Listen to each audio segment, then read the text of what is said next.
இந்த சம்மதிக்க வைக்கிறது அப்படிங்கிற வார்த்தையை கேட்டாலே நமக்குள்ள ஒரு மாதிரி இருக்கும் இல்லையா? யாரோ நம்மள கண்ட்ரோல் பண்ணி அவங்களுக்கு வேண்டியதை செய்ய வைக்க போறாங்கன்னு ஒரு சின்ன பயம் வரும். ஆனா உண்மையிலே அது அப்படி இருக்கணுமா? இந்த ரெண்டுத்துக்கும் உள்ள வித்தியாசம் நாம எல்லாருமே நம்ம வாழ்க்கையில எங்கேயாச்சும் ஒரு இடத்துல அனுபவிச்சிருப்போம். ஒரு பக்கம் நம்மள ஒரு மூளையில தள்ளி அழுத்துற மாதிரி என்ன நடக்குதுன்னே புரியாம ஒரு குழப்பமான உணர்வு இருக்கும்.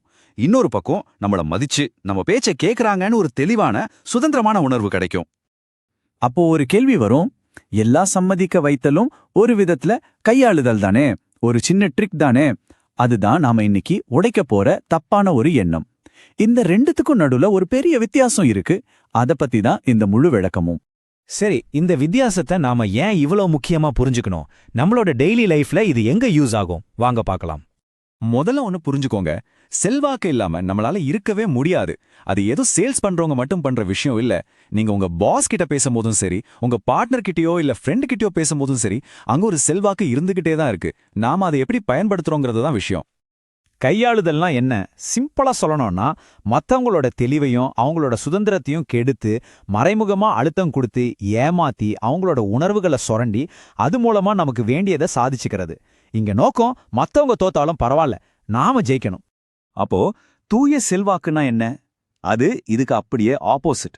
மத்தவங்களுக்கு ஒரு விஷயத்துல தெளிவை கொடுத்து அவங்க முடிவெடுக்கிற சுதந்திரத்தை முழுசா மதிச்சு அவங்களா ஒரு புது புரிதலுக்கு வர்றதுக்கு நாம வழிகாட்டுறது. இது வற்புறுத்தல் இல்ல, இது ஒரு வழிகாட்டுதல். ரெண்டு பேருமே ஜெயிக்கிற ஒரு வழி. சரி, இந்த ரெண்டுத்துக்கும் நடுவுல இருக்கிற அந்த மெல்லிசான கோடு எது? அது எப்படி கண்டுபிடிக்கிறது? இங்க முக்கியமான விஷயம் நீங்க எவ்வளவு நல்லவரா நடந்துக்கிறீங்கன்றது கிடையாது. அசல் விஷயமே என்னன்னா, நீங்க பண்றதால மத்தவங்களோட சுதந்திரத்துக்கும் சுயமரியாதைக்கும் என்ன ஆகுதுங்கிறது தான். உங்க பேச்ச கேட்ட பிறகு அவங்க சுதந்திரமா உணர்றாங்களா இல்ல சிக்கிக்கிட்ட மாதிரி ஃபீல் பண்றாங்களா? அதுதான் கேள்வி. இதை நீங்களே சுலபமா கண்டுபிடிக்க ஒரு சிம்பிள் டெஸ்ட் இருக்கு. ஒரு 3 விஷயங்களை வச்சு உங்க செல்வாக்கு தூய்மையானதா இல்லையான்னு எந்த ஒரு சம்சாரத்திலையும் செக் பண்ணி பார்க்கலாம். நோக்கம், வெளிப்படைத்தன்மை, அப்புறம் சுய விருப்பம். வாங்க அந்த 3 திறவுகோள்கள் என்னென்னு கொஞ்சம் டீட்டெயிலா பார்க்கலாம். இந்த டேபிள்ல பாத்தீங்கன்னா எல்லாத்துக்கும் ஆரம்ப புள்ளி நம்மளோட நோக்கம் தான். உங்க நோக்கம் ஒரு விஷயத்தை தெளிவுபடுத்தணும், எல்லாரையும் ஒரே பக்கத்துல கொண்டு வரணும்னு இருந்தா நீங்க ஆட்டோமேட்டிக்கா வெளிப்படையா இருப்பீங்க. மத்தவங்க முடிவெடுக்கிற சுதந்திரத்தை மதிப்பீங்க. ஆனா உங்க நோக்கம் எப்படியாவது ஜெயிக்கணும், அவங்க கிட்ட இருந்து எதையாவது எடுக்கணும்னு இருந்தா அப்போதான் நீங்க உண்மைகளை மறைப்பீங்க, அழுத்தம் கொடுப்பீங்க, அவங்க சுதந்திரத்தை பறிப்பீங்க.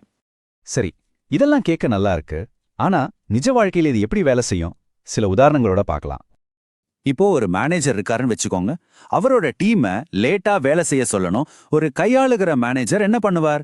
நம்ம கம்பெனி ஜெயிக்கணும்னா நீங்க இருந்தே ஆகணும்னு ஒரு மாதிரி குற்ற உணர்ச்சியை தூண்டி அவங்கள போக விடாம பண்ணுவார். ஆனா ஒரு நல்ல தலைவர் என்ன பண்ணுவார்?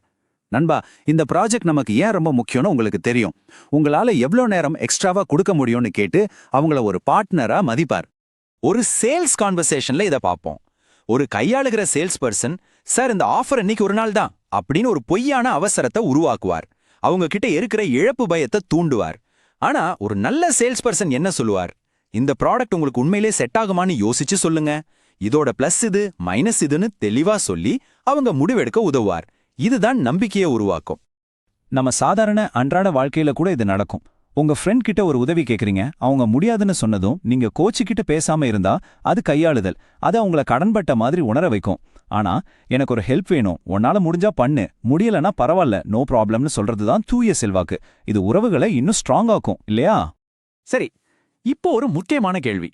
நீண்ட காலத்துல இந்த 2 பாதையில எது ஜெயிக்கும்? இது ரொம்ப ஆச்சரியமான ஒரு உண்மை. நீங்க ஒருத்தர்கிட்ட ஆனா முடிவெடுக்கிறது உங்க சுதந்திரம் அப்படின்னு சொல்லும்போது அவங்க உங்க மேல இன்னும் அதிகமா நம்பிக்கை வைப்பாங்க. ஏன்னா நீங்க அவங்கள கண்ட்ரோல் பண்ண பார்க்கல, அவங்களுக்கு உதவ பார்க்கறீங்கன்னு அவங்களுக்கு புரியும். அந்த நம்பிக்கை தான் உண்மையான செல்வாக்குக்கு அடித்தளம். இது வெறும் நல்லா ஃபீல் பண்றதுக்கு மட்டும் இல்ல. ரிசர்ச் என்ன சொல்லுதுன்னா, நீங்க மக்களுக்கு இப்படி ஒரு தேர்வை கொடுக்கும்போது அவங்க உங்க கருத்துக்கு சம்மதிக்கிற வாய்ப்பு 2 மடங்குக்கு மேல அதிகரிக்குதான். ஏன்னா நீங்க அழுத்தம் கொடுக்காதப்போ அந்த முடிவு அவங்களோட முடிவா மாறுது. இந்த கிராஃபை பாருங்க, இது இன்னும் தெளிவா புரிய வைக்கும். கையாளுதல் மூலமா உங்களுக்கு ஆரம்பத்துல பெரிய வெற்றி கிடைக்கலாம். ஆனா அது ரொம்ப நாள் நிக்காது, டக்குன்னு சரிஞ்சிடும். ஏன்னா நம்பிக்கை போயிடும். ஆனா தூய செல்வாக்கு அப்படி இல்ல. ஆரம்பம் மெதுவா இருந்தாலும் போக போக நம்பிக்கை வளர வளர அது நிலையான கூட்டு வளர்ச்சியை கொடுக்கும். சுருக்கமா சொல்லணும்னா இதுதான், கையாளுதல் வெறும் பண பரிவர்த்தனைகளை தான் உருவாக்கும். ஆனா தூய செல்வாக்கு நம்பிக்கையை உருவாக்கும். அந்த நம்பிக்கை தான் மனுஷங்க மத்தியில இருக்கிற எல்லா உண்மையான உறவுகளுக்கும் ஆதாரம். அப்போ இனிமே நாம செல்வாக்குங்கிற விஷயத்தை எப்படி அளவிடணும்? எது உண்மையான வெற்றி? செல்வாக்கோட உண்மையான அளவுகோல் இதுதான். நீங்க அவங்களுக்கு ஒரு விஷயத்த தெளிவா பார்க்க உதவினீங்களா, இல்ல நீங்க ஜெயிக்கிறதுக்கு மட்டும் உங்களே பார்த்துக்கிட்டீங்களா? அடுத்த முறை நீங்க யார்கிட்டயாவது பேசும்போது இந்த கேள்வியை மட்டும் மனசுல வச்சுக்கோங்க. மத்தவங்களுக்கு தெளிவை கொடுக்கறது தான் உண்மையான வெற்றி. அதுதான் தூய செல்வாக்கோட கலை.